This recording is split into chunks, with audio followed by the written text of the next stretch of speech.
తెలంగాణలో అమ్మ హస్తం పథకం సంగతేంటి? అసలు వినియోగదారులు ఆ సరుకులు తీసుకువెళ్తున్నారా? అమ్మ హస్తం స్కీమ్ పై తెలంగాణ ప్రభుత్వం ఏం ఆలోచిస్తోంది? పేరు మారుస్తారా? ప్రత్యామ్నాయ సరుకులు ఇస్తారా?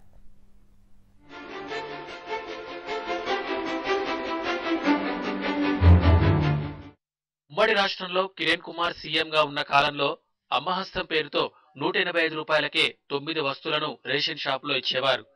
ఈ పథకం కింద ఇచ్చే వస్తువుల్లో వినియోగదారులు కొన్నింటిని మాత్రమే కొనుగోలు చేసేవారు. కేవలం కందిపప్పు, చక్కెర, గోధుమ పిండి మాత్రమే తీసుకెళ్లేవారు.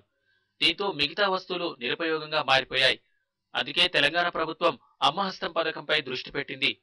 ప్రజల నుంచి డిమాండ్ లేని సరుకుల సరఫరా నిలిపివేయాలని కేసీఆర్ సర్కార్ నిర్ణయించింది. వీటి స్థానంలో ప్రత్యామ్నాయ వస్తువులను తీసుకొచ్చేందుకు కసరత్తు చేస్తోంది.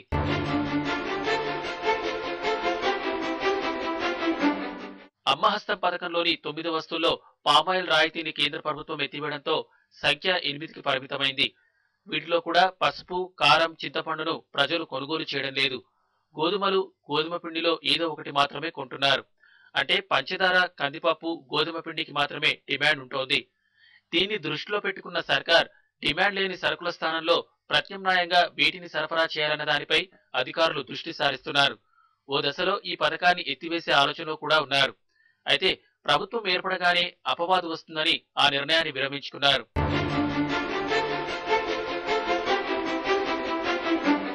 గతంలో కిరణ్ సర్కార్ హయాంలో ఉన్నటువంటి అభయహస్తం పథకాన్ని కళ్యాణ లక్ష్మిగా మార్చి బలోపేతం చేసినట్టుగానే అమ్మహస్తం పేరు మార్చాలనే ఆలోచనలో కేసీఆర్ ప్రభుత్వం ఉంది.